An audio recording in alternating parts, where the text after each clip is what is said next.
मंगलाचरण चिंता संतान तारो यत्पादाम्बुजरे नमः निजाचार्यान् प्रणमामि मुहुर्मुहुः यदनुग्रहतो जन्तु सर्वदुःखातिको भवेत् तमहं सर्वदा वन्दे श्रीमद्वल्लभनन्दनम् अज्ञानतिमिरन्धस्य ज्ञानाञ्जनशलाकया चक्षुरुन्मीलितं येन तस्मै श्रीगुरवे नमः नमामि हृदये जयश्रीलीलाक्षीराब्धिशायनं लक्ष्मीसहस्रलीलाब्धिसेव्यमानं कलानिधिं चतुर्भिश्च त्रिभिस्तथा सर्वैर्विराजते योऽसौ पञ्चदारदये मम। તેથી કીર્તન કાવ્યા કરવાની છે. હજી કાવ્યા જોડાઈ નથી તો તમે કરો જે આગળ કરતા હો. દંડ પ્રણામ. જે હું કીર્તન કરું. હા કરો. झूलत गोकुल चंद हिंदूरी झूलावत सब प्रजनारी झूलत गोकुल चंद हिंदूरी झूलावत सब प्रजनारी संग शोभित वृषभानंदिनी पहरे कुसुम्बी सारी झूलत गोकुल चंद हिंदूरी झूलवत सब ब्रज नारी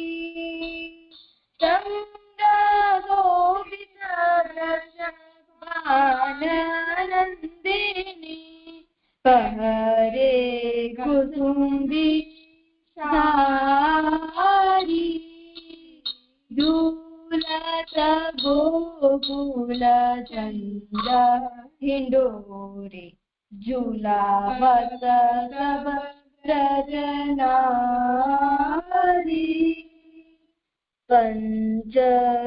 पंचरंगी डोरी गाहिलीनी दांडी सरस सवारी पंचरंगी डोरी गाहिली दांडी सरस सवारी आस करन प्रभु मोहन झूलत गिरि गोवर्धन दारी झूलत गोकुल चंद हिंडोरे झूलवत सब ब्रज नारी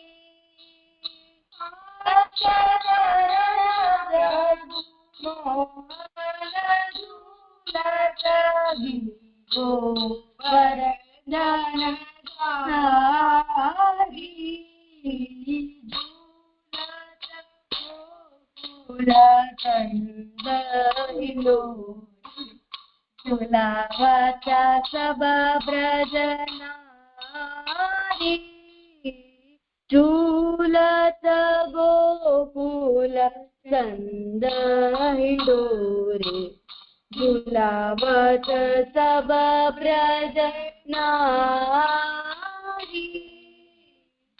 જે થઈ ગયું જે હું પ્રસંગ. હા કરો. શેઠ પુરુષોત્તમ દાસજી નો પ્રસંગ. એકવાર મહાપ્રભુજી ગાયની સેવા કરતા હતા. એમના છાણ ગોબર સાફ કરતા હતા. ત્યારે મહાપ્રભુ ના શેઠ પુરુષોત્તમ દાસજી શેઠ પુરુષોત્તમ દાસજી ગાયની સેવા કરતા હતા. તો ગામ વાળા બધા એને કહ્યું કીધા કે જલ્દી નવા કપડા પહેરી આવો, રાજા આવે છે, જલ્દી જાઓ. હા, તો શેઠ પુરુષોત્તમદાસજીએ કીધું કે હું હમણાં શું કામ જાઉં, હું તો જેવો છું એવો જ છું ને. તો રાજા આવ્યા. રાજા ચતુર હતા, તો એમણે શેઠ પુરુષોત્તમદાસજીને કીધું કે તમે તો ધન્ય છો. લોકો તો હું જયારે આવું ત્યારે નવા નવા કપડાં પહેરે, તમે તો આમ જ છો. તો એમણે કીધું કે હું તો ગ્રસ્ત વાળો છું, મને તો ઘણા બધા કામ કરવા હોય તો હું આવા જ કપડાં પહેરું છું. હા, તો પછી એ હાલા ગયા. આમાંથી આપણે એ શીખ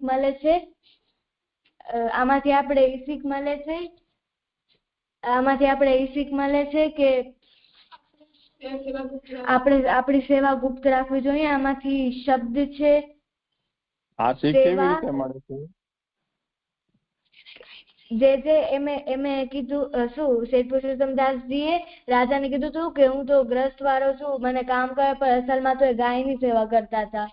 અને એમને ગાયની સેવા એટલે કરી હતી કેમ કે એ ગાય સારું દૂધ દે ને, મહાપ્રભુજીને ઠાકોરજીને સારું દૂધ ધરાવાય. સારું સારું.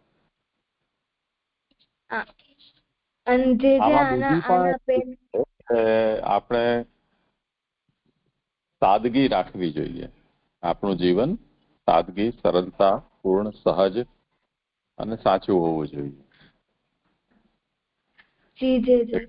કોઈને દેખાડવા માટે આપણે એવું કોઈ આચરણ કરીએ અને હકીકતમાં આપણે એવા ન હોઈએ તો એ ઢોંગ થયો ને. તો જેવા છીએ એવા બધાના સામે રહેવું.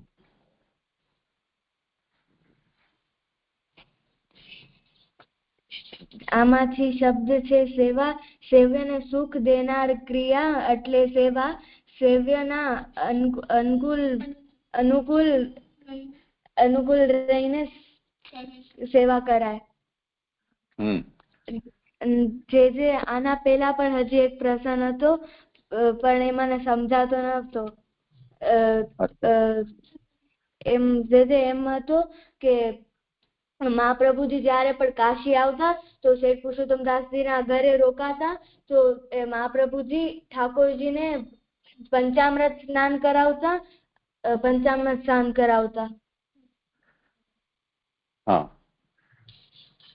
એટલે શું કામ કરાવતા? કેમ કે આપણે ઉત્સવ હોય તો ઠાકોરજીને પંચામૃત સ્નાન તો આપણે 4 જયંતી અને દેવ પ્રભુજીના દિવસે કરીએ છીએ. હા, પંચામૃત સ્નાન, જયંતી અને પ્રબોધનીના થાય છે, એ વાત તો સાચી. તે ઉપરાંત કોઈ વખતે કોઈ પ્રકારની અશુદ્ધિ થઈ જાય તો એ અશુદ્ધિને દૂર કરવા માટે પણ પંચામૃત સ્નાન કરાવવામાં આવે છે.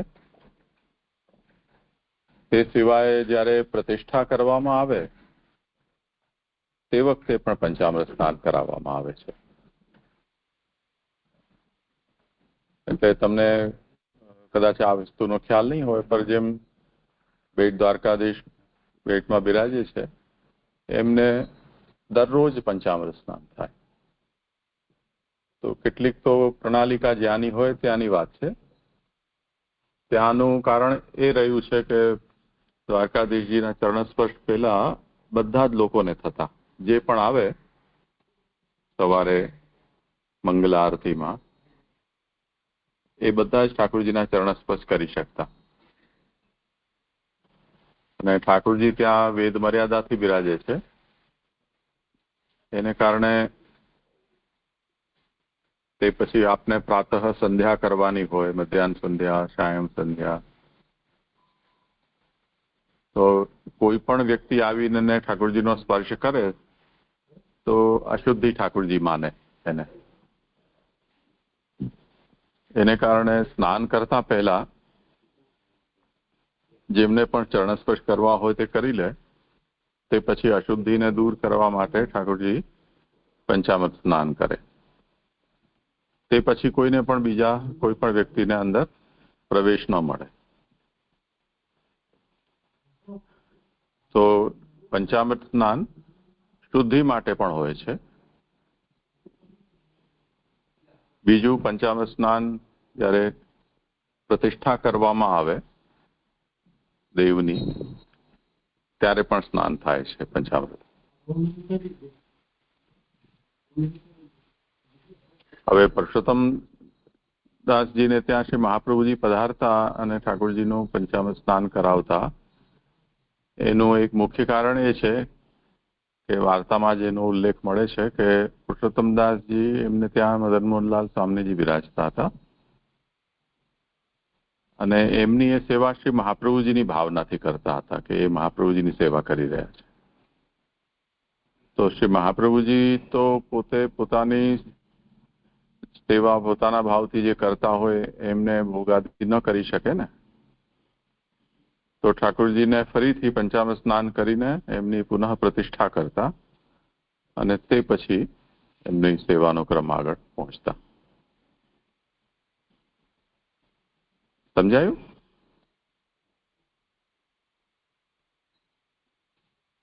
જી જી જી એમ સમજાયું કે પંચામૃત સ્નાન જ્યારે ચાર જયંતી અને દેવ પ્રબોધિની કરાવે છે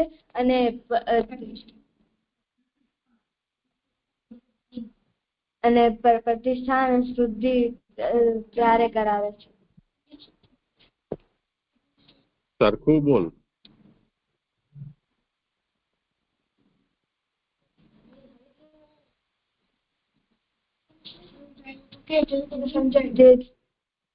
મને એમ સમજાયું કે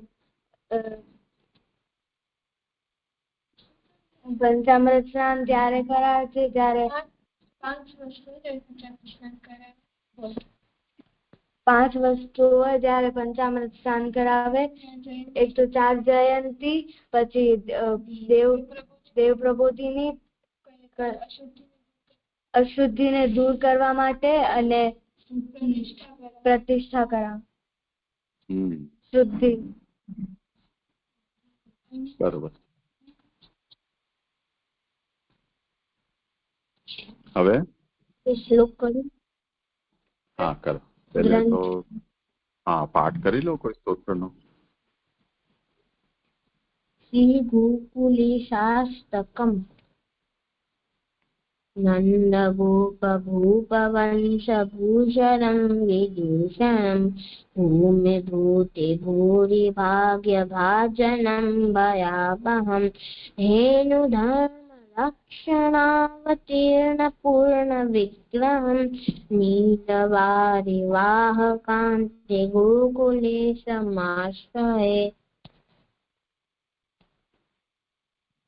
गोपबाल सुन्दरी गणावृतं कलानिधिं रासमण्डली विहारकादिकामसुन्दरं पद्मयोनिशङ्करादिदेव वृन्दवन्दितं नीलवारिवाहकान्ति गोकुलेशमाश्रये.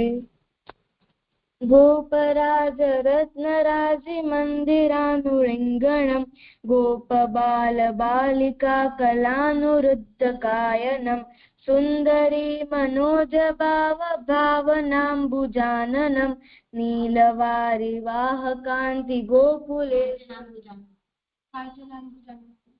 सुन्दरी मनोज भाव भाजनाम्बुजाननं नीलवारि वाहकान्ति गोकुलेशमाश्रये. पञ्चकेशि कुञ्जराज्य दुष्टदैत्यदाननम् इन्द्रशिष्टविष्टिवारिवाणरुद्धृताचलं कामधेनुकादिताभिधानगानशोभितं नीलवारिवाहकान्ति गोकुलेशमाश्रये. गोपिका गृहान्त गुप्त गव्य चौर्य चञ्चलं दुग्ध भाण्ड भेद भीत लज्जितास्य पङ्कजं धेनुधूलिधूसराङ्गशोभिहारनूपुरं नीलवारिवाहकान्तिगोकुलेशमाश्रये वत्सधेनुगोपबालभीषणास्य वह्निपं केकिपिच्छकल्पितावतंसशोभिताननं वेणुवाद्यमत्तघोषसुन्दरी मनोहरं नीलवारिवाहकान्तिगोकुलेशमाश्रये गर्वितामरेन्द्रकल्पकल्पितान्नभोजनं शारदारविन्दवृन्दशोभिहंसजारतं दिव्यगन्धलुब्धभृङ्गपारिजातमालिनं नीलवारिवाहकान्तिगोकुलेशमाश्रये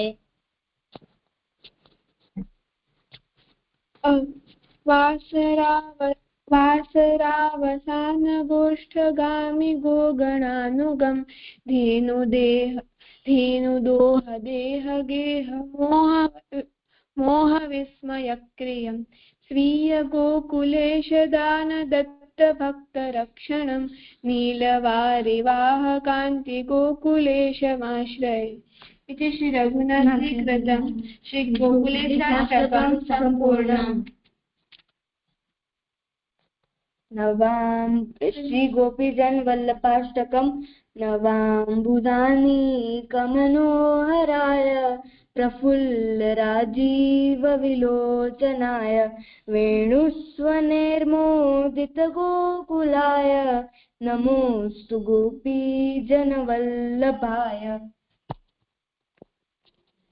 किरीटकेयूरविभूषिताय ग्रैवेयमालामणिरञ्जिताय स्फुरच्चलत्काञ्चनकुन्दलाय नमोऽस्तु गोपीजनवल्लभाय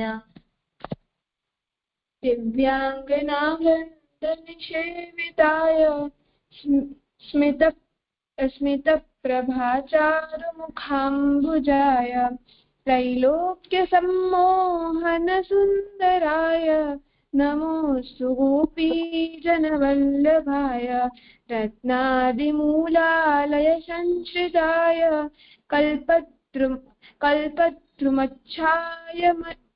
कल्पद्रुमच्छाय समाश्रिताय हेमस्फुरन्मण्डलमध्यगाय नमोऽस्तु गोपीजनवल्लभाय થઈ ગયું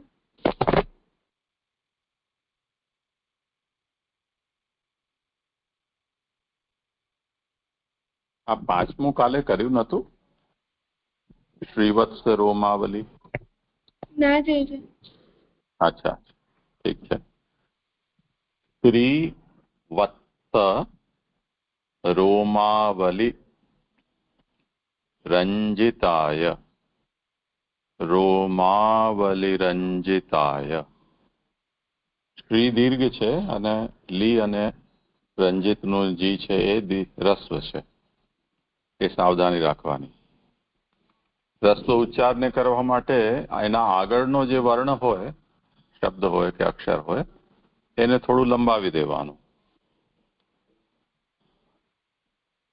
અને જો એ રસ્વ ઉચ્ચારનો જ હોય જેમ અહીંયા વલી છે તો માવલી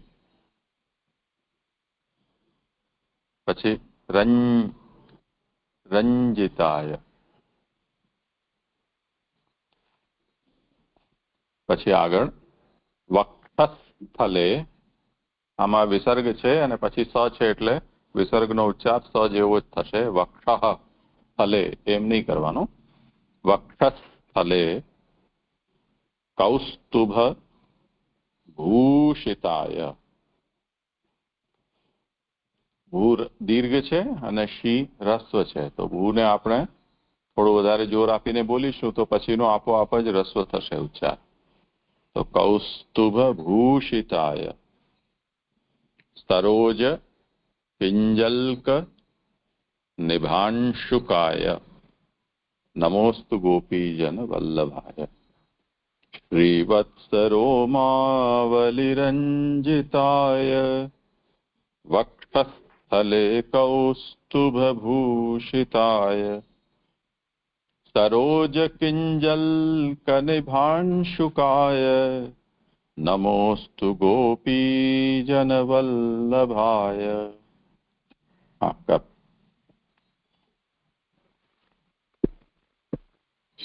श्रीवत्सरोमावलिरञ्जिताय वक्षस्थले कौस्तुभभूषिताय सरोजकिञ्जल्कनिभांशुकाय नमोऽस्तु गोपीजनवल्लभाय। श्रीवत्सरोमावलिरञ्जिताय वक्षस्थले कौस्तुभभूषिताय सरोजकिञ्जल्कनिभांशुकाय नमोऽस्तु गोपीजनवल्लभाय। श्रीवत्सरोमावलिरञ्जिताय वक्षस्थले कौस्तुभभूषिताय सरोजकिञ्जल्कनिभांशुकाय नमोऽस्तु गोपीजनवल्लभाय। श्रीवत्सरोमावलिरञ्जिताय वक्षस्थले कौस्तुभभूषिताय सरोजकिञ्जल्कनिभांशुकाय नमोऽस्तु गोपीजनवल्लभाय।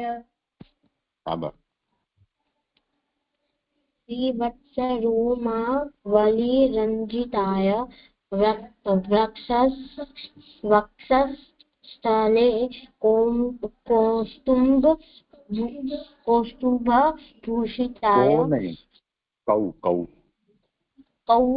कौस्तुभभूषिताय सरोजकिञ्जल्कनिभांशुकाय नमोऽस्तु गोपीजनवल्लभाय। श्रीवत्सरोमावलिरञ्जिताय वक्षस्थले कौस्तुभभूषिताय सरोजकिञ्जल्कनिभांशुकाय नमोऽस्तु गोपीजनवल्लभाय। सरोज लाइन फरीथी वांचतो। सरोजकिञ्जल्कनिभांशुकाय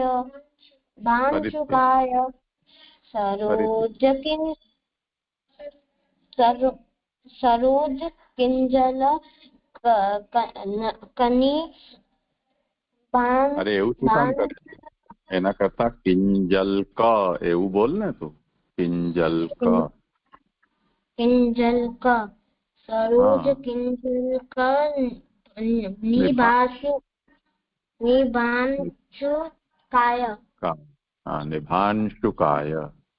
निभांशुकाय सरोजकिञ्जल्कनिभांशुकाय नमोऽस्तु गोपीजनवल्लभाय। हाँ चलो आगे। जी। श्रीवत्सरोमावलिरञ्जिताय वक्षस्थले कौस्तुभभूषिताय सरोजकिञ्जल्कनिभांशुकाय नमोऽस्तु गोपी।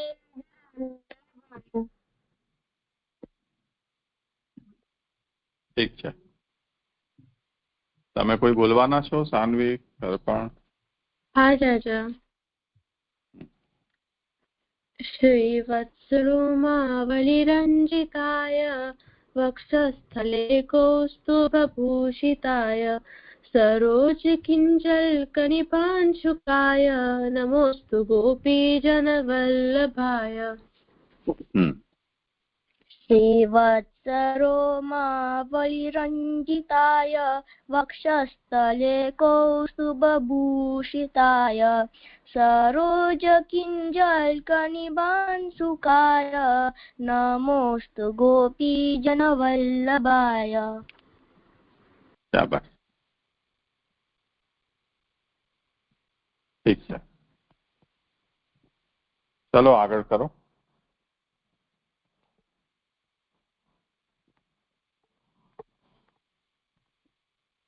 જય હું વાંચું. હા, વાહ. આવી પેજ ભાવ ગઈકાલે જે કર્યું એનું સમરી કરું જય કરી દે. જી જય ગઈકાલે એવું સમજી હતી કે આગળ સમજ્યા કે આ 3 ડાયરેક્શન ને જે 3 ડિરેક્શનમાં આપણે સમજવું 3 ડિરેક્શન છે જે આપણે પૂરી રીતે સમજવું જોઈએ પુષ્ટિમાર્ગને સમજવા માટે, જે છે કે તત્વદર્શનને સમજવું, કર્તવ્ય નિર્ધારણને સમજવું અને ભગવદ લીલા ચિંતનને સમજવું. અને આ 3 આસ્પેક્ટ આપણે સમજીએ તો જ આપણે પુષ્ટિમાર્ગ વિશેનું પૂરું જ્ઞાન પ્રાપ્ત થઈ શકે છે. અને આના માટે શાસ્ત્રનું અધ્યયન જરૂરી છે અને શાસ્ત્રનું અધ્યયન દ્વારા જ ભગવાનના લીલાનું રહસ્ય સમજી શકાય. અને ભગવાન એમના લીલા દ્વારા એમના 6 ગુણોનું શાસ્ત્રાર્થ કરે છે કે પ્રૂફ કરે છે. અને શાસ્ત્રનું વાંચન વગર આ શાસ્ત્રાર્થ ના સમજી શકાય. અને ભગવાનનું તત્વ ચિંતન કરવાથી ભગવાન સર્વત્ર સમ અને નિર્દોષ છે એ પણ સમજી શકાય છે. અને સર્વત્ર સમનો મતલબ એવો કે બધા જળ અને ચેતન પદાર્થના રૂપે ભગવાન જ થયેલા છે, એક જ તત્વ જે ભગવાન છે. પણ અહીંયા એવો પ્રશ્ન થાય કે સર્વત્ર સમ હોવા છતાં પણ ભગવાન તો જગતમાં ડિસ્ટિંક્શન કે ભેદ તો રાખે જ છે કે કોઈ જીવને નરકમાં મોકલે કે કોઈને સ્વર્ગમાં મોકલે, કે કોઈને સારા હોય કે કોઈ ખરાબ બનાવે, કે કોઈ ઉપર કોઈ મોટા હોય કોઈ નીચા હોય. તો આવા જે ભેદો છે તો રાખતા જ હોય છે. તો એ પ્રશ્ન થાય કે આવું ભગવાન કેમ કરે છે સર્વત્ર સમ હોવા છતાં પણ? તો આનું શાસ્ત્ર શું છે કે ભગવાન શું પ્રૂવ કરવા માંગે છે? તો આ કોન્સેપ્ટને સમજવા માટે પણ શાસ્ત્રનું વાંચન જરૂરી છે. અને ભગવાન કર્મથી અતીત છે કે કોઈ કર્મ એમને કરવું પડતું નથી અને કર્મનું કોઈ બંધન પણ નથી. તો પણ ભગવાન તો ગોચારણ કરતા હતા, અર્જુનના સાથી બન્યા હતા. તો આવો પ્રશ્ન થાય કે ભગવાન આવું કરવાથી શું પ્રૂવ કરવા માંગે છે? તો આને પણ સમજવા, આવી લીલાને સમજવા માટે પણ ફરીથી શાસ્ત્રનું ચિંતન કે વાંચન જરૂરી હોય છે.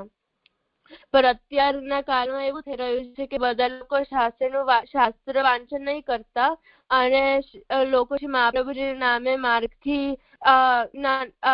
વિપરીત એવું બધું બોલતા હોય છે કે લખતા હોય છે કે સોશિયલ મીડિયા ઉપર એવું બધું રીલો પર મૂકતા હોય છે. અને જે સાંભળનારા છે એ ઓથેન્ટિક સોર્સને સમજતા નથી કે શ્રી મહાપ્રભુજીની વાણી છે એ સમજતા નથી. પણ સમજ્યા વગર જ જે બધા જે શ્રી મહાપ્રભુજીના માંથી જે વિપરીત જે બોલનારા લોકો છે એમની વાણીને સાચું માનીને આગળ ચાલતા હોય છે.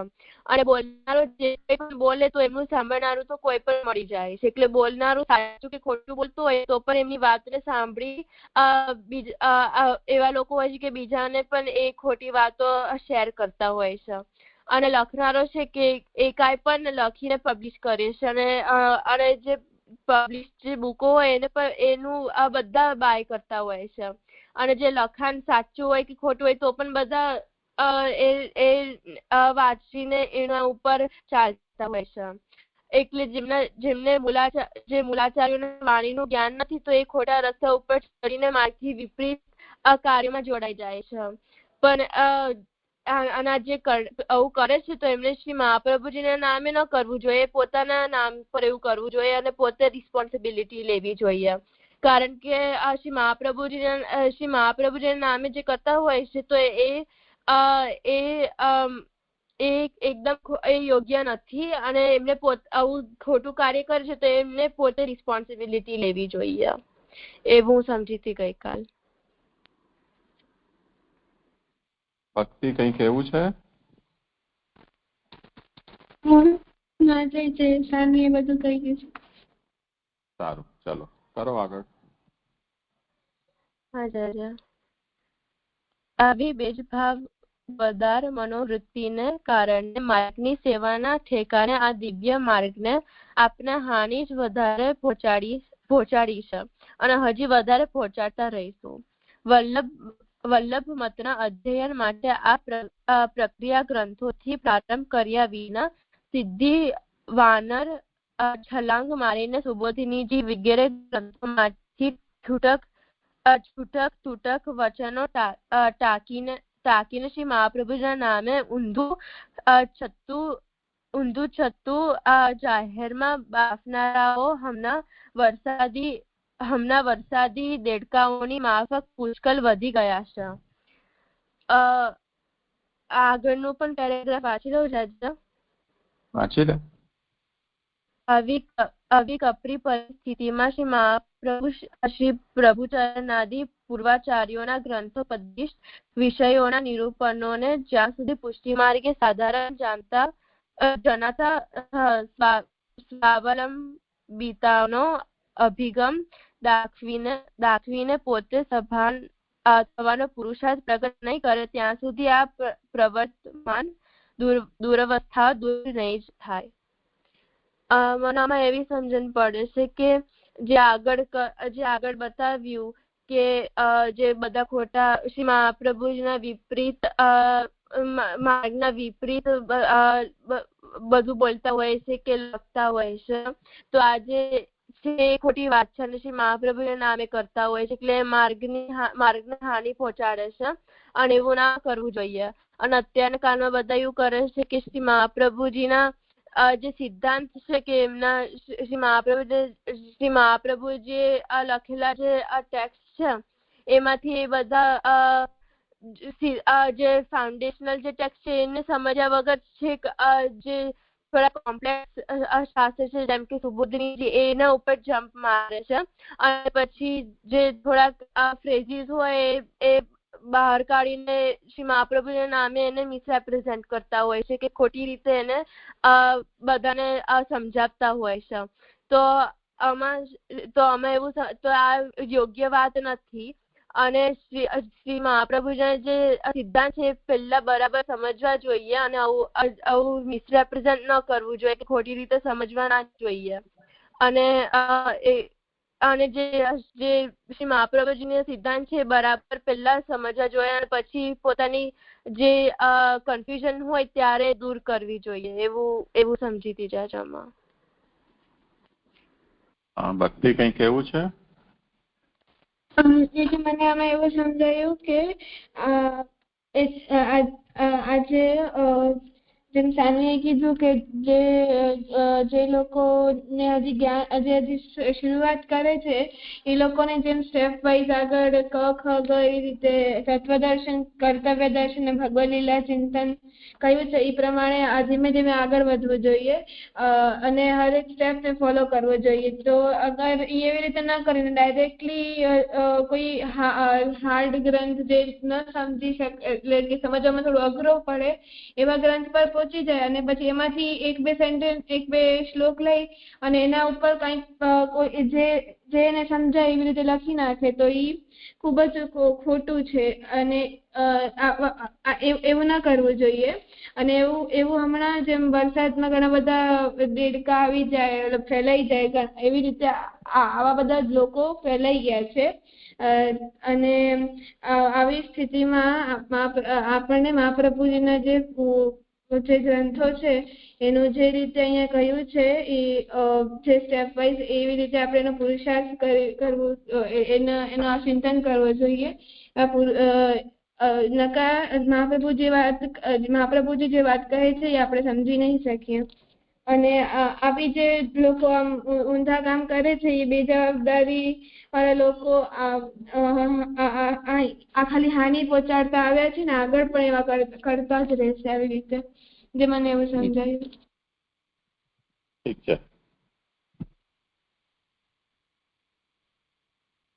એટલે શ્રી શ્યામદાદાનું એમ કહેવું છે કે અત્યારે કલિકાલનો સમય છે અને એમાં લોકો પોતાના સ્વાર્થ માટે બીજા લોકોને ગેરમાર્ગે દોરે છે એવું બહુ મોટા પ્રમાણમાં થઈ ગયું છે. એને કારણે હવે કોઈના ઉપર વિશ્વાસ રાખવા કરતા મૂળ ગ્રંથ શ્રી મહાપ્રભુજીના કે સંપ્રદાયના મૂળ જે ગ્રંથો છે એનો જાતે અભ્યાસ કરીને એને આપણે પોતે જ સમજતા થઈ જવું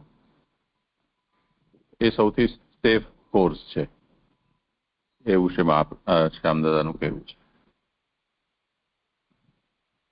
ઠીક છે, કરો આગળ.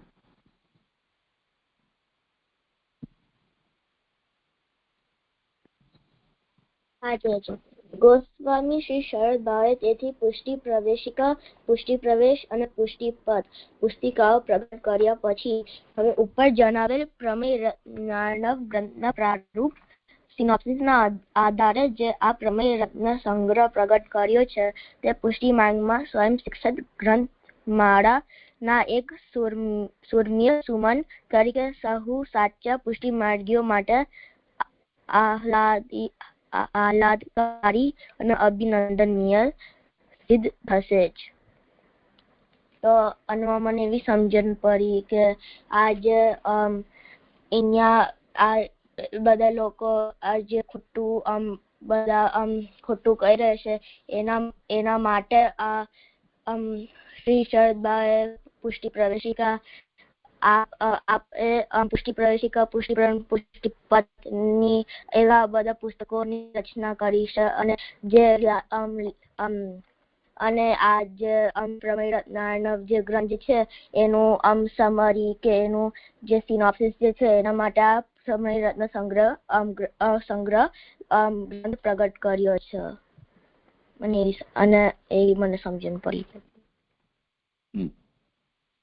એટલે આ જે પ્રમેય રત્નાર્ણવ એ શરૂઆતમાં આપણે જોયું ને કે પ્રક્રિયા ગ્રંથો 3 બતાવ્યા, પ્રમેય રત્નાર્ણવ, વેદાંત ચિંતામણી અને શુદ્ધાદ્વૈત માર્તંડ. તો શાસ્ત્રીય પદ્ધતિથી પુષ્ટિ માર્ગનું આપણને જો અધ્યયન કરવું હોય તો એ આરંભના ગ્રંથો છે. એના પછી બીજા બધા ગ્રંથોનો વારો આવે. પણ હવે કેમ કે આ બધા ગ્રંથો ફરીથી સંસ્કૃતમાં છે તો એને સમજવું થોડું અઘરું પડે એટલે એ પ્રમેય રત્નાર્ણવ ગ્રંથ એમાંનો એક જે છે એના સાર તરીકે આ પ્રમેય રત્ન સંગ્રહ ગ્રંથ આપણે લખ્યો છે જેથી લેંગ્વેજમાં પ્રોબ્લેમ હોય તો પણ સબ્જેક્ટને આપણે સમજી શકીએ. હવે તો આનું અંગ્રેજી પણ પ્રકાશિત થઈ ગયું છે, ટ્રાન્સલેશન. તમારા જેવા લોકો છે, તમારા જેવા તો નહીં પણ જે બીજા ગુજરાતી વગેરે ભાષા આપણી ભારતની ભાષા નથી સમજી શકતા કે વાંચી શકતા એમને માટે થોડું ઉપકારક થઈ શકે. ઠીક છે, કરો.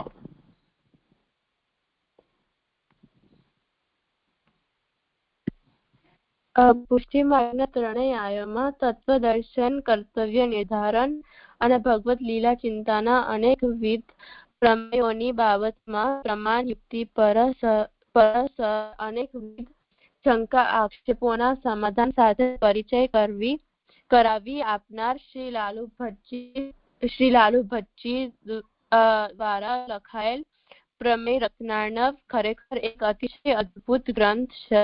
પ્રસ્તુત પ્રમેય સંગ્રહ તે ગ્રંથના પ્રારંભિક 3 પ્રકરણો કે વિવેકનો આધારે લખાયેલ ગ્રંથ છે. બાકીના પ્રકરણો કે વિવેકો પણ આવી જ રીતે નજીકના ભવિષ્યમાં પ્રગટ થાય તેવી શ્રી મહાપ્રભુજીના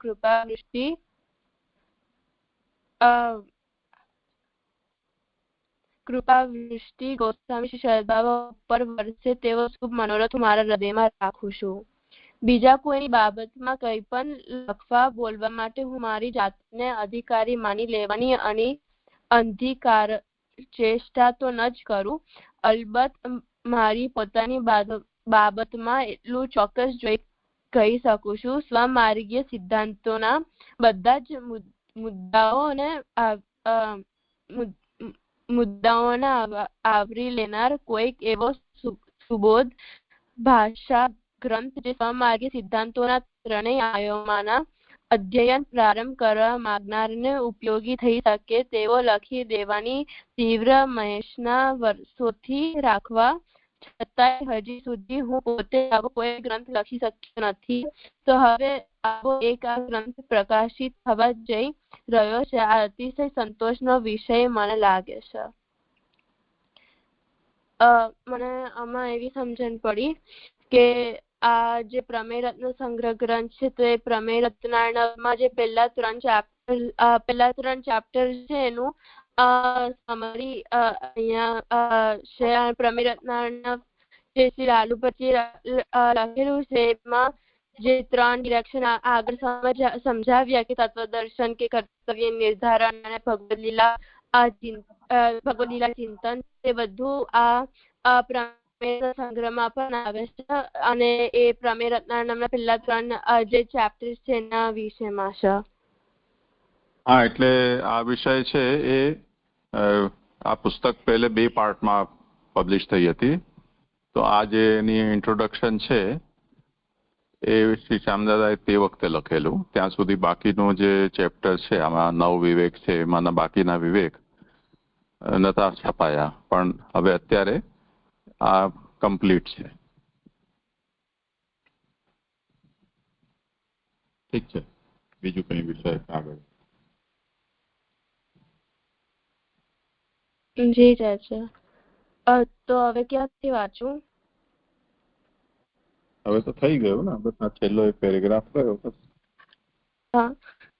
તેથી શ્રી પુષ્ટિ પ્રભુ શ્રી મહાપ્રભુ અને શ્રી પ્રભુચરણોની કૃપાથી ગોસ્વામી શ્રી શરદ બાવાની આ કૃતિ સૌ પુષ્ટિ માર્ગીઓને સ્વમાર્ગીય ગ્રંથોપદિષ્ટ તત્વદર્શનના સ્વાધ્યાયમાં અતિશય ઉપકારક થશે જ એવો શુભ વિશ્વાસ સાથે.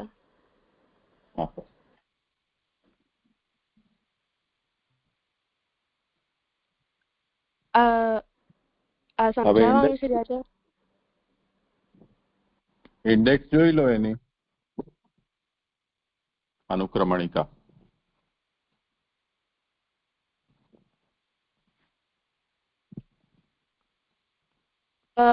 પહેલા પ્રપંચ વિવેક છે. તો પ્રપંચ વિવેક ના બધાએ વાંચું? હા, એ ટોપિક બધા છે શું છે એ જોઈ લે એટલે એનો કવરેજ ખ્યાલ આવે, પછી વિષય જોશો.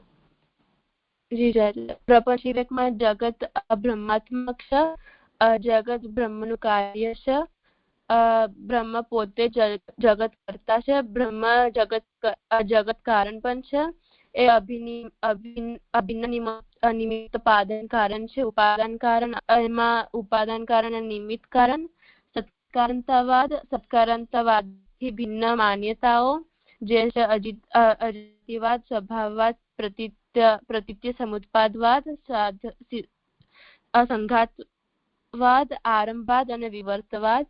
પછી પરિણામવાદ જેમાં વિકૃત પરિણામવાદ આવે છે અને અવિકૃત પરિણામવાદ. પછી જગત બ્રહ્મનું અવિકૃત પરિણામ છે, જગત સત્ય છે, જાગતિક વસ્તુઓનો અભાવ સંભવે કે નહીં, એમાં અત્યંત ભાવ, પ્રાગભાવ, અન્યોન્ય ભાવ અને અભાવ નહીં પણ તિરોભાવ, ચતુર્વિધ અભાવોનું નિરાકરણ, એમાં અત્યંત ભાવ નિરાકરણ, પ્રાગભાવ, પ્રધ્વંસા ભાવનું નિરાકરણ, અન્યોન્ય ભાવનું નિરાકરણ. પછી ઉત્પત્તિ નહીં આવિર્ભાવ, અસત્કાર્યવાદ ઉત્પત્તિ અને સત્કાર્યવાદ આવિર્ભાવ. વ્યામોહિકા માયાના કાર્યો, આચ્છાદિકા અને અન્યથા પ્રતિ તે